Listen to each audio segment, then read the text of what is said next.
Bismillahirrahmanirrahim.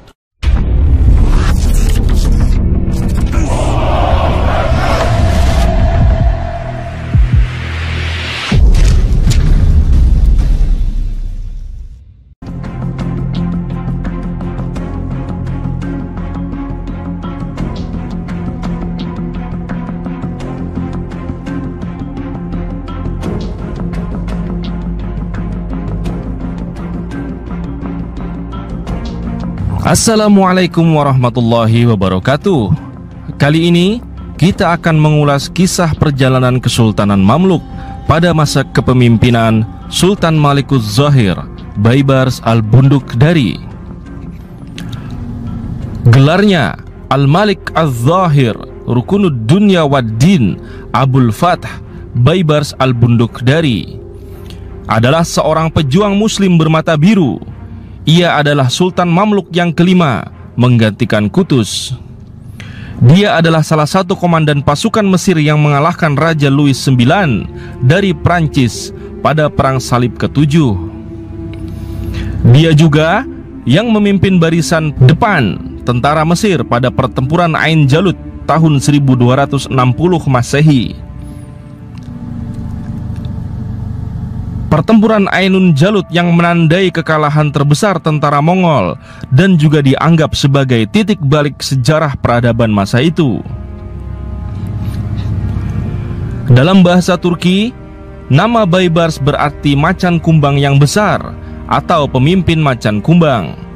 Bey artinya pembesar atau bangsawan, dan bars macan tutul atau macan kumbang. Ia terlahir sebagai petani miskin, dijual sebagai budak, dan dipaksa bertempur sebagai pejuang garis depan, dan akhirnya dapat merebut kekuasaan sehingga menjadi karakter paling terkenal dalam sejarah dinasti Mamluk di Mesir. Baibars adalah seorang Kipchak yang diperkirakan lahir di Dasti Kipchak antara sungai Volga dan Ural, pantai utara Laut Hitam. Ia termasuk dalam suku Barli yang menurut Badruddin Bashari, seorang saksi mata di zamannya, Barli melarikan diri dari tentara Mongol dan menetap di Kekaisaran Bulgaria kedua. Mereka menyeberangi Laut Hitam dari tempat asal mereka menuju Bulgaria sekitar tahun 1242. Tidak lama setelah itu, bangsa Mongol menyerbu Bulgaria, termasuk wilayah tempat para pengungsi baru ini menetap. Baibars yang menyaksikan orang tuanya dibantai bersama Bashari masuk di antara tawanan yang dijual sebagai budak kepada Kesultanan Rum di pasar budak Siwas. Setelah itu, ia dijual ke Hama kepada Alauddin Dikin Al-Bundukar. Ia lalu dibawa oleh seorang Mesir berpangkat tinggi ke Kairo pada tahun 1247. Al-Bundukar ditangkap oleh Sultan Mesir Najmuddin Ayyub dan menyita budak-budaknya termasuk Baibars.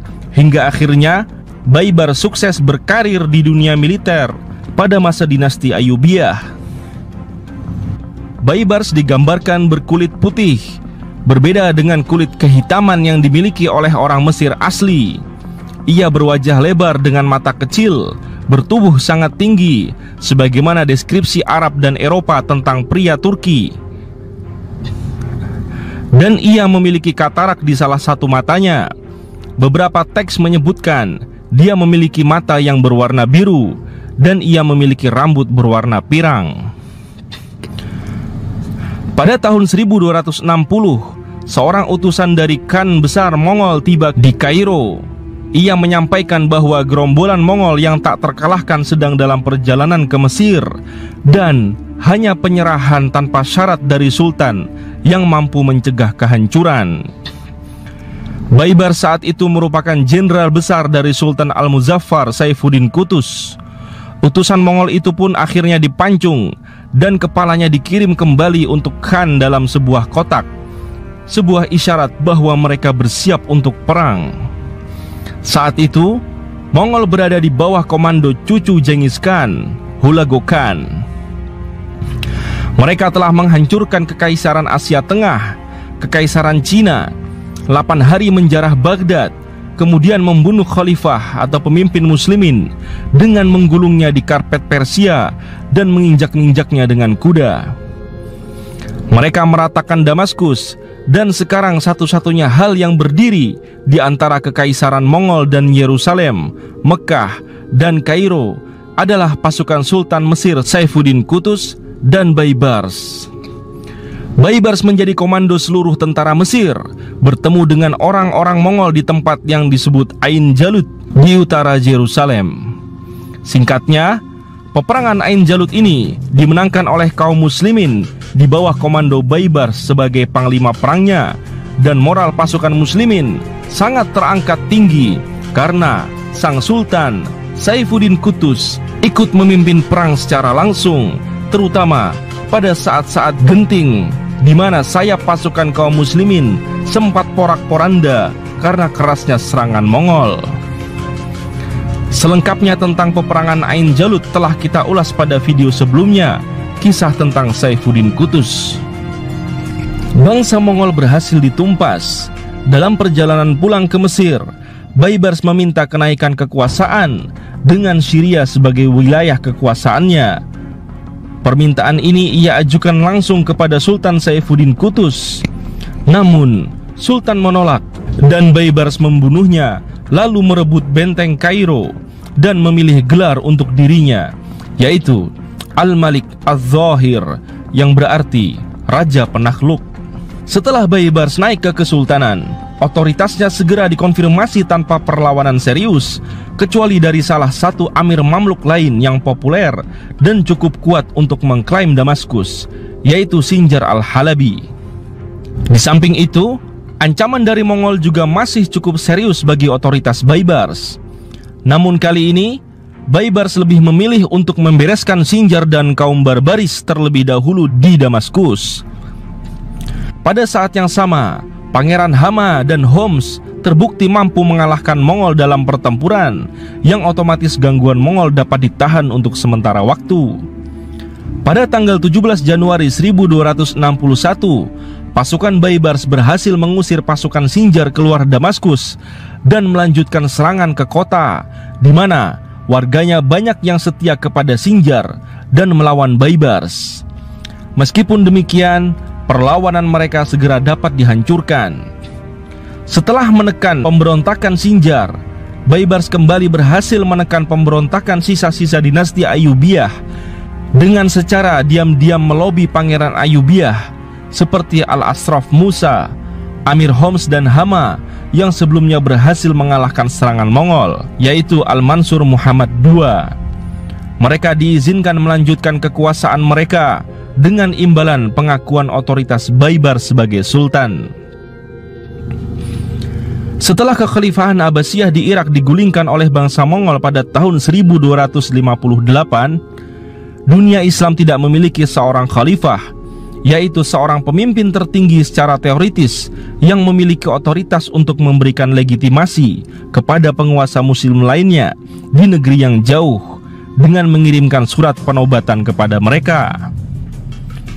Maka ketika pengungsi Abbasiyah Abul Qasim Ahmad, paman dari Khalifah Abbasiyah terakhir Al-Mu'tasim, tiba di Kairo pada tahun 1261, Baibars memproklamirkan tamu ini sebagai Khalifah Al-Mustansir II.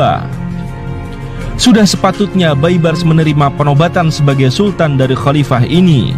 Sayangnya, Al-Mustansir II dibunuh oleh bangsa Mongol pada ekspedisi untuk merebut kembali Baghdad dari bangsa Mongol. Kemudian, pada tahun 1262, Abbasiyah lain yang diduga cicit dari Khalifah Al-Mustarsid, Abul Abbas Ahmad, yang selamat dari ekspedisi tersebut, diproklamirkan sebagai Khalifah Al-Hakim I. Maka pada tahun 1262, Baibars meresmikan garis Abbasiyah di Kairo yang terus berlanjut selama Kesultanan Mamluk hingga tahun 1517. Seperti pendahulunya, Al-Hakim I juga menerima baiat resmi Baibars, lalu melegitimasi keabsahan Kesultanan Baibars. Sementara sebagian besar dunia Islam tidak menganggap serius para khalifah ini karena mereka dianggap sebagai instrumen para sultan Mamluk untuk melegitimasi kekuasaannya. Sebagai sultan, Baibars terlibat seumur hidupnya dalam perjuangan melawan tentara salib di kerajaan-kerajaan Kristen di Suriah. Salah satu sebabnya karena orang-orang Kristen di sana telah membantu Mongol. Baibars memulai ekspedisi atas kerajaan Antokia yang telah menjadi wilayah bawahan Mongol dan telah berpartisipasi dalam serangan terhadap wilayah-wilayah Islam di Damaskus dan Suriah. Pada tahun 1263, Baibars mengepung Acre, ibu kota kerajaan Yerusalem, lalu kemudian Nazaret. Dia melancarkan pengepungan-pengepungan panjang untuk mengalahkan kerajaan salib, seperti pengepungan Arsuf yang berlangsung selama 40 hari sejak 21 Maret hingga 30 April. Setelah berhasil menerobos masuk ke kota, Baibars menawarkan jaminan keamanan kepada para kesatria yang bertahan jika mereka menyerahkan benteng mereka yang tangguh. Kesatria Arsuf pun menerima tawaran Baibars. Lalu Baibars meratakan kastil mereka hingga rata dengan tanah. Selanjutnya, Baibars menyerang Etlit dan Haifa, di mana dia berhasil merebut kedua kota tersebut setelah menghancurkan pusat kekuatan tentara salib di Arsuf dan meruntuhkan bentengnya. Pada tahun yang sama, Baibars mengepung benteng Safed yang berada di bawah kekuasaan kesatria Templar. Benteng ini pernah ditaklukkan oleh Salahuddin Al-Ayyubi pada tahun 1188, akan tetapi kembali ke kerajaan Yerusalem pada tahun 1240. Baibars menjanjikan kepada para kesatria Templar sebuah perjalanan yang aman ke kota Kristen Acre jika mereka menyerahkan benteng Safed. Karena kalah jumlah, para kesatria menerima tawaran tersebut. Saat merebut Safed, Baibars tidak meruntuhkan benteng tersebut hingga rata dengan tanah, melainkan merekonstruksi dan memperbaikinya karena letaknya yang strategis dan dibangun dengan dasar yang baik. Dia mengangkat gubernur baru di Safed dengan pangkat wazir. Kemudian, pada tahun 1266, Baibars menyerbu negara Kristen Armenia, Kilikia, yang berada di bawah Raja Hetum I karena telah tunduk kepada kekaisaran Mongol. Setelah mengalahkan pasukan Hetum I pada pertempuran, Baibars berhasil menguasai 3 kota besar wilayah Hetum, yaitu Mamistra, Adana, dan Tarsus. Hingga ketika Hetum tiba dengan pasukan Mongol, negara itu sudah hancur. Untuk itu, Hetum harus bernegosiasi untuk pengembalian putranya Leo dengan memberikan kendali atas benteng perbatasan Armenia kepada Mamluk. Pada tahun 1269, Hetum turun tahta demi putranya dan menjadi seorang biarawan. Lalu ia meninggal setahun kemudian. Dengan kondisi demikian, Leo ditinggalkan dalam situasi canggung menjaga Kilikia yang merupakan sekutu kekaisaran Mongol. Sementara pada saat yang sama, ia harus membayar upeti kepada Mamluk. Pertempuran demi pertempuran terus terjadi antara Islam melawan persekutuan pasukan salib dan Mongol. Namun, tidak ada satupun wilayah kerajaan Islam yang jatuh ke tangan musuh pada waktu itu. Justru, di bawah kepemimpinan Sultan Baibars, wilayah negara Islam semakin meluas, membentang dari Antokia, Tripoli, Acre, sepanjang Mesir, hingga Nubia. Jika hari ini, wilayah tersebut meliputi negara Syria, Palestina, Mesir, Libya, dan Sudan. Ada upaya normalisasi yang dilakukan Baibars kepada beberapa wilayah bangsa Mongol. Hal ini dikarenakan banyak dari pembesar Mongol yang akhirnya memeluk Islam dan berselisih paham dengan kekaisaran Mongol di Golden Horde. Seperti yang dilakukan pada tahun 1267 Masehi, Baibars menulis surat bela sungkawa atas digantikannya Khan lama, sekaligus ungkapan selamat kepada Khan baru, Mengmu Timur, yang baru saja dilantik menjadi Khan Agung di Golden Horde. Hal ini memiliki motif agar Khan baru memerangi Abaka Khan yang menjadi pesaingnya dari kalangan sesama Mongol. Di samping itu, Baibars juga menjalin hubungan baik dengan Nokai, seorang jenderal dari Mengmu Timur. Karena Nokai telah memeluk Islam dan lebih kooperatif dengan Baibars ketimbang jenderal lainnya yang ada di jajaran Mengmu Timur. Nokai memiliki perasaan tidak suka dengan Khan-nya Mengmu Timur. Itu yang membuatnya memiliki dualisme dalam bersikap, sehingga begitu terbuka dan kooperatif dengan Baibars selaku Sultan Mamluk. Namun, Baibars memilih bersikap pragmatis atas perselisihan yang terjadi di kalangan internal Mongol. Ia tidak mau terlibat lebih dalam pada intrik dan permainan di dalam kerajaan Mongol. Maka, ia tetap menjalin hubungan baik dengan keduanya, baik Mengmu Timur maupun Nokai. Baibars memainkan peran penting dalam membawa orang Mongol masuk Islam. Dia membuat sebuah ikatan yang kuat antara Mamluk di Mesir dan Mongol di Golden Horde. Ia juga membuat beberapa kebijakan strategis agar Mongol melakukan perjalanan dari Golden Horde ke Mesir. Kedatangan bangsa Mongol ke Mesir dan interaksi mereka dengan dunia Islam yang memiliki kekuatan mengakibatkan sejumlah besar orang Mongol masuk Islam, baik dari kalangan rakyat biasa juga para petinggi kerajaannya. Baibars adalah penguasa populer di dunia Islam yang telah mengalahkan tentara salib dalam 3 periode perang salib dan mengakibatkan kekalahan besar Mongol dalam pertempuran Ain Jalut, yang oleh banyak sejarawan dianggap sangat penting secara makrohistoris. Untuk mendukung kampanye militernya, Baibars memproduksi persenjataan, kapal perang, dan kapal kargo. Dia juga bisa dibilang orang pertama yang menggunakan meriam tangan dalam perang pada pertempuran Ain Jalut. Baibars meninggal di Damaskus pada 1 Juli 1277. Kematiannya telah menjadi bahan spekulasi para sejarawan. Banyak sumber setuju bahwa dia meninggal karena meminum minuman beracun yang ditujukan untuk orang lain.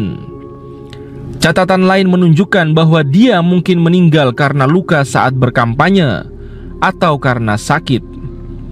Ia dimakamkan di perpustakaan Az-Zohiriyah di Damaskus. Demikian kisah spektakuler Al-Malik Az-Zohir, Baibars Al-Bundukdari. Wassalamualaikum warahmatullahi wabarakatuh.